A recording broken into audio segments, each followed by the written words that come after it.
শীঘ্রই ফাঁসি হতে চলেছে ভারতের কেরালার বাসিন্দা পেশায় নার্স নিমিষা প্রিয়ার। সে থাকে মুসলিম রাষ্ট্র ইয়েমেনে। কেন ইয়েমেনে ফাঁসির সাজা পেতে হলো ভারতীয় মেয়ে নিমিষা প্রিয়াকে? কেরলের পালাক্কাদ জেলার বাসিন্দা পেশায় নার্স নিমিষা স্বামী টমি থমাস এবং মেয়েকে নিয়ে ইয়েমেনে থাকতেন তিনি। 2008 সাল থেকে সেখানকার এক বেসরকারি হাসপাতালে কাজ করতেন নিমিষা।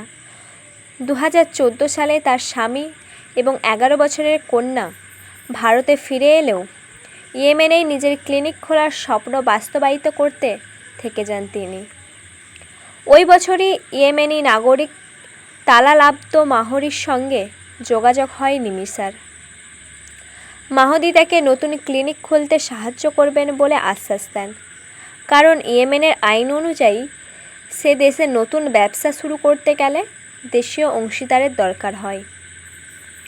2017 সালের 25 জুলাই মাহদিকে ঘুমের ইঞ্জেকশন দেন ওই নার্স। ওভারডোজের কারণে মৃত্যু হয় মাহদির। এরপর হানান নামে এক সহকর্মীর সঙ্গে মিলে মাহদির দেহ টুকরো টুকরো করে কেটে জলের ট্যাঙ্কে ফেলে দেন। ওই মাসেই ইয়েমেন ছেড়ে পালানোর সময় ধরা পড়ে যান নিমিষা। তবে তার ফাঁসি 16 জুলাই হওয়ার কথা থাকলেও আপাতত স্থগিত রাখা হয়েছে।